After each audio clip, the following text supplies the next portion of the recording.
Well, ladies and gentlemen, it is Flub and Blossom, and we are back. This is third place action here. Harvard versus Sepos. This is, of course, the last seventh of the year, Blossom. And Joshua Sechan, what a man, what a legend. He'll be kicking off for Harvard. National superstars all over the pitch for Harvard, wearing number 6 as Shaquille Dyke. Leroy Wilson just missing out on national selection. He's in 39. Of course, you see Keston Earl there in number 14 in the red boots. And Joseph Quattree, who's actually appointed recently as the Turks and Caicos national team head coach. He'll be there as well. Geico in his traditional lime green socks, and Shane St. Louis, the local flyer from Tobago, wearing 25. For Sepos, it is an array of young talent. These players for the under 20 division, they insist. They say, we don't want to play there. We want the big ones. We want senior. And who else but Damian Wilkinson? He's about to take the ball here. And here he goes. Out to Edmund. Edmund looks to feed. That's JP Williams from Roylands. He's a part of the action. And there's Bacchus, another player, but you're seeing the size difference in the senior division. They're just able to get that one hand through, that extra 20 pounds of weight, just forcing guys off. So, Harvard are going to try to slow it down. They're not going to want to play at the tempo of Sepos. And here they go right off the bat, slowing it right down, sucking the energy, wanting to frustrate. But one player, and Blossom, you'll tell me if I'm right, in the centers today, for Sepos, keep your eye on young Jeremiah Simon. Boy, has he been a flyer on the pitch for Sepos all year. Didn't get a lot of recognition just yet, but I'm telling you, as he continues to grow into his role, he's going to just be a game breaker. Leroy, out to go cool. They're going to want to find Shane St. Louis, but it's a wayward pass. And here comes the pressure. Dived on by young Anthony. Anthony looks to feed, and it's there. Looks like he's coming from the side there, but it's staying play on. Yes, it is recognized there by Geico. Well done. And he comes back quickly. That's so well done. JP out to Damian Wilkinson, and not the most sympathetic pass you've ever seen, Blossom. Yeah. And he gives possession right back. Lots of positives in JP's game defensively, but sometimes he tries to force a pass and he's not in control of. Goes a little bit wayward. That's it again. He just needs to, I always tell him, in offense, slow it down. You know what the team wants, but if it's not on, just take it in, set up that rock. It's the basics. Third place Harvard 2025. Literally 2 more senior men game. We're going to have some women's action. And Dyke ran 7 player for. Oh, look at this. Go cool. Goes right through. He's still got so much pace. How did he do it? Is he going to make it? Is he going to finish? Well done, Go Cool. Well done, Go Cool. He was up reserve and ran 7 for the national team. And we'll finish off this. I see Blossom is taking a look at all the action as usual. But Go Cool has done it time and again for his country. He was brought into the squad at RAN. He recognized he wouldn't get all the game time, Blossom, but they knew they could count on him. They knew he wouldn't be a burden on the squad emotionally. They wouldn't have to spend a lot of bandwidth on him. He just does his job, and look at that. Rounding these under 20 players and still finishing right next to the goal. So Harvard strike first against this young Sepos team. Sepos, can they recover? This has maybe been one of the hardest tournaments for them because a few of the other senior clubs didn't come. So all these senior clubs absorbed even more talent. And this young under 20 side going against former national players. But here comes Edmund. Edmund looks to tap and he looks to go. There's JP again. Hopefully he doesn't force the pass. And once again, we just spoke about it, Blossom. It's JP. His Achilles heel of his inability to resist that 50-50 pass.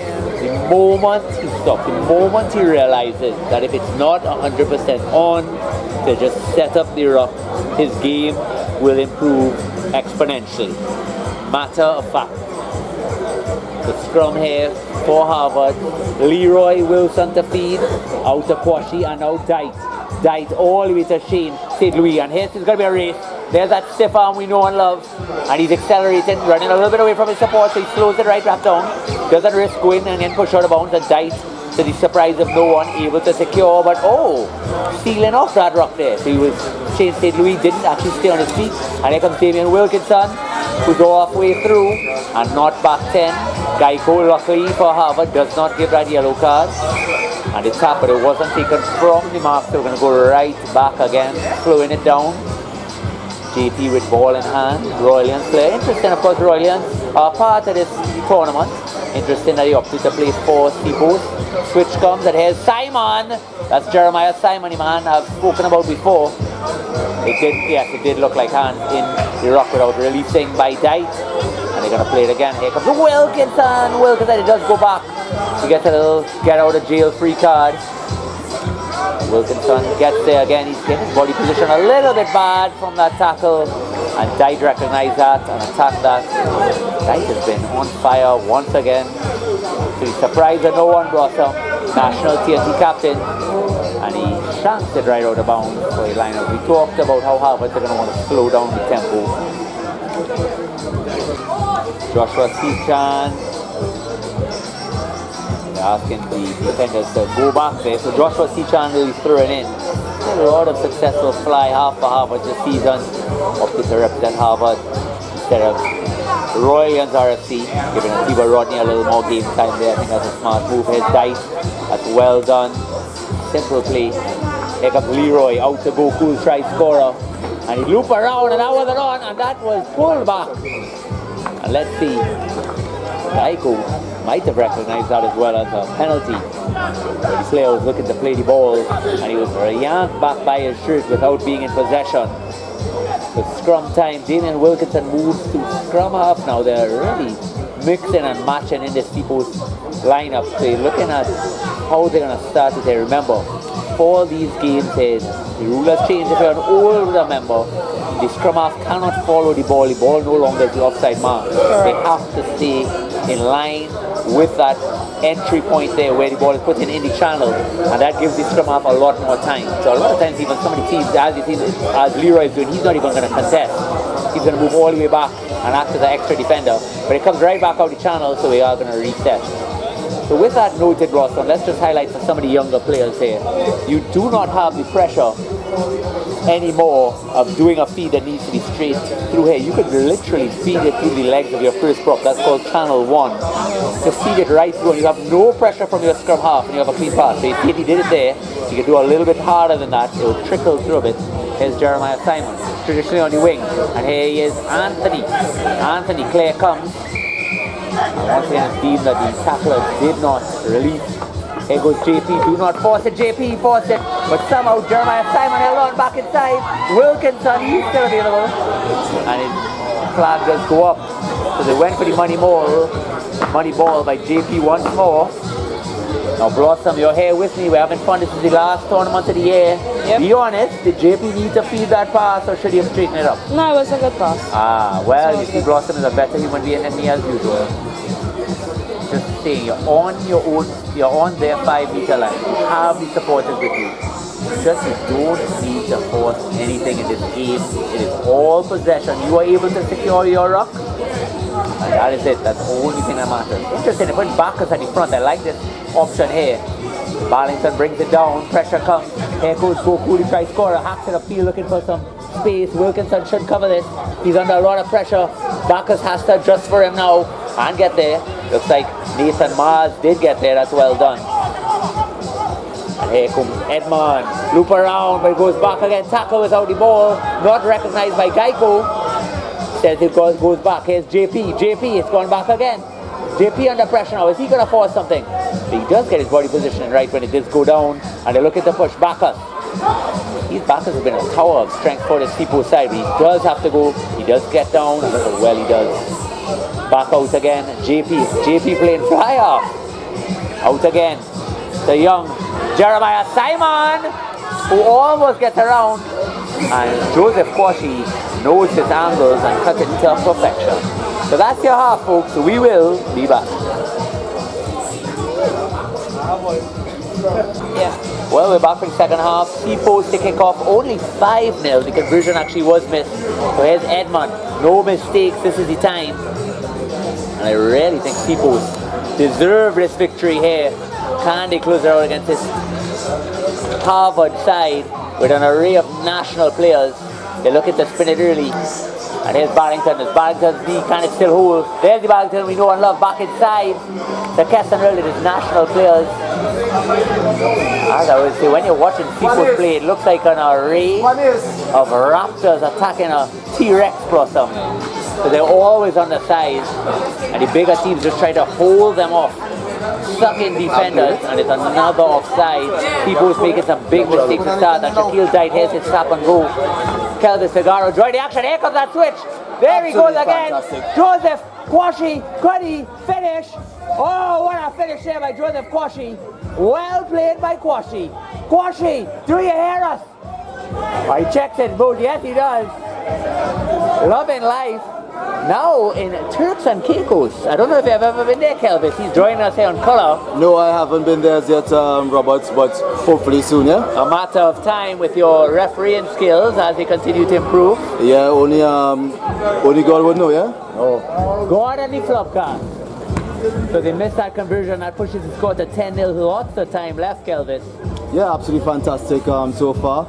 Evenly poised, and I think Sepos is doing a good job staying in the game and keeping Havers on the toes, yeah? Now, is there anybody for Sepos, Kelvis, that's particularly been impressing you during this tournament? If not even this tournament, you could say the entire TNT 7 series.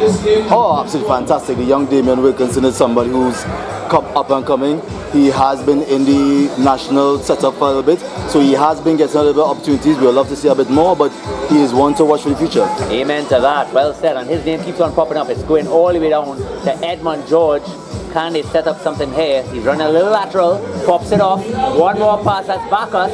And Bacchus against Shane St. Louis. Able to actually tricks Shane St. Louis. Does he have that amount of pace? I cannot believe it. And another cover tackle by Shaquille Dyke. Absolutely fantastic run for the young man, backing himself on the outside, but just a little bit lacking for the final product because we all know the fantastic Mr. Captain, that Shaquille Dyke. So, yeah. Well, Shaquille Dyke, he's done it for club and country religiously this year as well. About 5 cover tackles to save tries for TNT. Yeah, Mr. Reliable, Captain Fantastic. Other words we call him because describe him as, but he has been consistent this entire season and he's only getting better. Yeah, he's quite ageless wonder. And if you see his training regime, it's quite unbelievable. So you're seeing Joshua Marsan now brought on for Harvard, and they deep through to nobody all the way back there to Nigel Barrington. And they're looking for a little chip and chase. Leroy, it is almost collected there. Damian Wilkinson drops on it and he's got time to adjust. One more pass. Might be able to finish there. There's young Anthony who's riddled with pace, but somehow St. Louis gets there. Secured. A very strong Shane St. Louis, that young man. Also another one for the future upcoming. I'm not sure where he's applying his trade next season. Would it be for Harvard or somewhere else? Let's wait and see. Yes, it's actually so important now. So he's played for Exiles for the last 2 seasons, and they actually have struggled. One area of Exiles games is their breakdown work, where they're taking a little long to get there. So it's so good to see them now pushing for senior rugby, getting those little spots and adjusting. He has scored some nice tries all year, and it's going to take a little while, a little time to settle at this level here, but so far so good. Maybe he might not be able to mark a Kelvis Figaro just yet. Too much praise, Robert, too much praise. Over 35 apparently. So here we go again. Edmund George looks to feed it very deep. Remember, it did rain recently, so it's challenging conditions, and they did not need that extra pass. Dropped on there by Harvard, and they're going to take it up and settle it. And it was a high tackle, so I'm surprised Harvard actually tap and go. You thought they were going to slow it down. Shaquille Dyke wants a piece of the pie. Chips it through. Is they're going to stay in for him? Almost done. Trickles out, and now it's time for Edmund to force, and it is play on. And actually, they are going to go for a scrum all the way back to Harvard. So Barlington got involved there. A bit loose from Sepos there, probably bit off a little bit more. They could have chewed. It was their ball. They probably could have slowed it down a bit, get the players back, but his opportunities went alas. Young men, so sometimes they are a little bit ambitious in what they want to do. They have been, I mean, one area of the game I've been very thrilled about is how they secure rucks and how they try to work possession.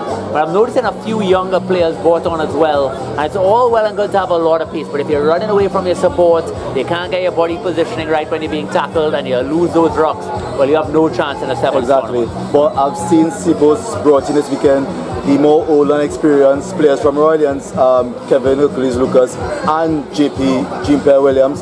So hopefully they bring a little bit more stability to the team, a bit more experience, and hopefully the guys can play off for them and just feed off of that energy. Yeah, that's so true. In fact, even maybe Royals might have utilized JP this weekend. I was surprised they didn't opt for him. I mean, they've got a lot of talent there. I saw the trade would have been made for Askari Dawood, so they might have looked for a different direction this weekend. And fair play to Royals, they're entitled for last game of the season, different rolling dice. So we're here against scrum for Harvard. Very interesting to see how they're splitting the defense here. Kelvis right in front of the post. You have Joshua Marsan on one side, Barlington on the other. Rock has actually taken the hooker position. Shaquille died wearing number 6 immediately behind the scrum, and he got pace on both sides. So there would have been a knock forward in the final play there. So it's now Sepos ball, and let's see how they turn this game around and make this a better contest for us. Yeah? Now we talked about how the scrum half can't compete there going around, and you see how they're actually placing 2 players on both sides, not even competing at the scrum. Very interesting, smart play as well. Big tackle comes in. It did not look like he was on his feet, and Geico agrees with me. Yeah. Oh, and here is a card. Damian Wilkinson, he's so frustrated. He so wants to win. He knows better, so you can see the frustration on a young lad. He's eager to sit down just to get that time running. Yeah. He wants to come back on and help his team, but probably a bit too much youthful exuberance in the last play. And the biggest knife in the heart is when you're down and you see a player strolling, just walking out. This might be it here, Kelvis. Yeah. And it is Kelvis. Thank you for joining Blossom. I hope you'll stick around for other games. That's Kelvis Figaro. This was your 3rd place game. Winning is Harvard RFC against Sepos. Thank you, and we'll be back. Thank you.